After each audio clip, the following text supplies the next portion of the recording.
Right. సరే అయితే గత 30 ఏళ్లలో ఎన్నడూ చూడని విధంగా ఈ మే నెలలో జీరో టెర్రర్ సంఘటనలు నమోదైనట్లుగా తెలుస్తోంది. అసలు ఇది ఎలా సాధ్యపడింది సార్? ఎస్ అండి. ఇప్పుడు జమ్మూ అండ్ కాశ్మీర్ అంటేనే అందరి మైండ్‌లోకి వచ్చేది టెర్రరిజం. అక్కడ ఎంతటి దారుణంగా ఉంటదంటే భూలోక స్వర్గం అనమాట. Haven on the earth surface. But Swiss of the east అంటాం. స్విట్జర్లాండ్ ఆఫ్ ది ఈస్ట్ అంటాం. కానీ అది ఏంటంటే ఎప్పుడు రక్తపాతం. అక్కడున్న పండిట్స్‌ని బయటికి రావడం జరిగింది. జమ్మూ అండ్ కాశ్మీర్ అంటేనే టెర్రరిజం అనమాట. కానీ ఇక్కడ ఒక అతిపెద్ద విజయాన్ని ఇక్కడ మోడీ గవర్నమెంటు, ముఖ్యంగా అమిత్ షా, హోం మంత్రి అమిత్ షా అతిపెద్ద విజయం అండి. అంటే 12 సంవత్సరాల పుష్కర కాలాన్ని పరిపూర్ణంగా పూర్తి చేసుకున్నట్టయింది మోడీ అమిత్ షా పరిపాలన అనమాట. ఇప్పుడు మోడీ పరిపాలనలో ఒక తిరుగులేని అత్యున్నతమైన ఒక శిఖరప్రాయం లాంటి గొప్ప రికార్డు అనమాట. అదేంటంటే గత 30 సంవత్సరాల్లో ఒక నెలలో ఒక్క టెర్రరిస్ట్ కూడా యాక్టివిటీ కూడా నమోదు కాలేదు. అంటే మే 0 టెర్రరిస్ట్ యాక్టివిటీస్ అనమాట. ఒక మర్డర్ అయినా, టెర్రరిస్ట్ యాక్టివిటీస్ అయినా, ఒక బుల్లెట్ పేల్చడం అయినా, తర్వాత గ్రెనేట్ విసరడం, ఏది కూడా లేకుండా 0 terrorist activities in a month for the last 36 years అండి. అంత గొప్ప విజయాన్ని నమోదు చేశారు. రీసెంట్గా మన మోడీ షాలు ఏంటంటే దేశంలో నక్సలిజం, మావోయిజం లేకుండా వాళ్ళు నిర్మూలించడం జరిగింది January 1కి. ఇప్పుడు ఏది 2026 మార్చి 31 నాటికి.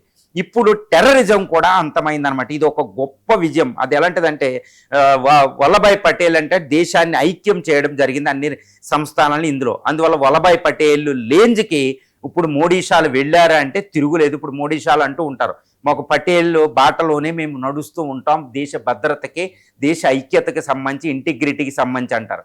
సో అదే విధంగా ఇప్పుడు మావోయిజాన్ని అంత చేయడం, జమ్మూ అండ్ కాశ్మీర్లో టెర్రరిజాన్ని మొత్తం రూట్అవుట్ చేసేసారనైతే ఈ మంత్లో ఒక్క టెర్రరిస్ట్ యాక్టివిటీ నమోదు కాలేదు కాబట్టి మనం చెప్పొచ్చండి. ఇప్పుడు టెర్రరిజానికి వస్తే ఏంటంటే 1989లో అక్కడ ఒక రిగ్గింగ్ జరగడం వల్ల JKLF, Jammu and Kashmir liberation front ఆధ్వర్యంలో అక్కడ ఒక స్ట్రగుల్ మొదలైంది. దాన్ని పాకిస్తాన్ ఆసరాగా తీసుకుని, అప్పుడు జియావుల్ హక్ వీళ్ళందరూ ఆసరాగా తీసుకుని ఒక టెర్రరిస్ట్ యాక్టివిటీస్ మొదలుపెట్టారు.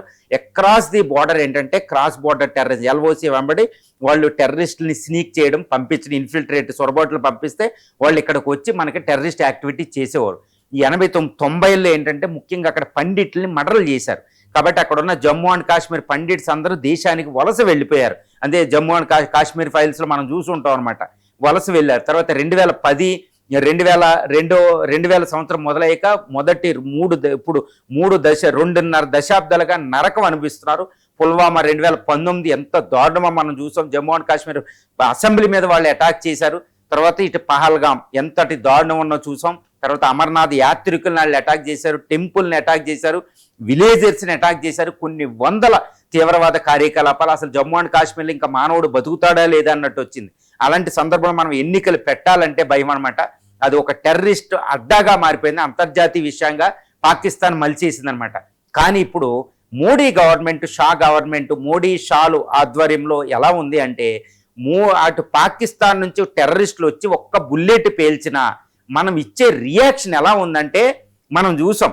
సర్జికల్ స్ట్రైక్ 2019 పుల్వామా తర్వాత బాలాకోట్ సర్జికల్ స్ట్రైక్ చెబితేనే పాకిస్తాన్ వణికిపోదు.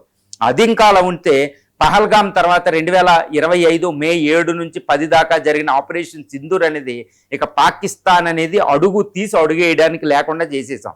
కాబట్టి ఇప్పుడు ఒక్క టెర్రరిస్ట్ పంపించిన ఒక్క బుల్లెట్ మనకు అదాంపూర్ మే 11వ తారీఖున 2025లో మోడీ అదాంపూర్ ఎయిర్ బేస్కి వెళ్ళి S-400 ఎయిర్ డిఫెన్స్ సిస్టమ్ వెనకాల ఉన్నప్పుడు మోడీ ఒక డిక్లేర్ చేశారండి, ఇక్కడ నుంచి పాకిస్తాన్ నుంచి ఒక్క బుల్లెట్ టెర్రరిస్ట్ వచ్చినా మేము దాన్ని యుద్ధం కింద పరిగణిస్తామనుకుంటూ మళ్ళీ ఆపరేషన్ సింధూర్ 2.0 సిద్ధం చేశారన్నమాట. అందుకే ఇక పాకిస్తాన్ టెర్రరిస్టులు పంపిస్తే ఒక్క బుల్లెట్ పేల్చిన పాకిస్తాన్ సర్వనాశనం ఆపరేషన్ సింధూర్ 2.0 స్టార్ట్ అవుద్ది.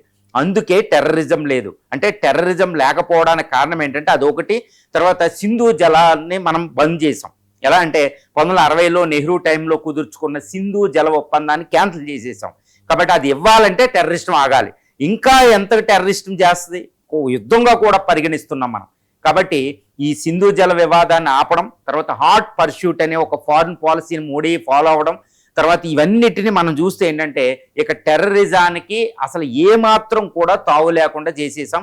ఇప్పుడు అక్కడ ఉన్న జైషీ మహమ్మద్, లష్కరీ తోయిబా, ఆల్ బదరు, తర్వాత హిజ్బుల్ ముజాహిద్దీన్, హుజీ, తర్వాత డిడబ్ల్యూఈ అనే, తర్వాత all Qaeda, Pak all Qaeda, ఈ తీవ్రవాద సంస్థలు ఏవి కూడా ఒక్క టెర్రరిస్ట్ను కూడా పంపడం చాలా కష్టం అయిపోయింది.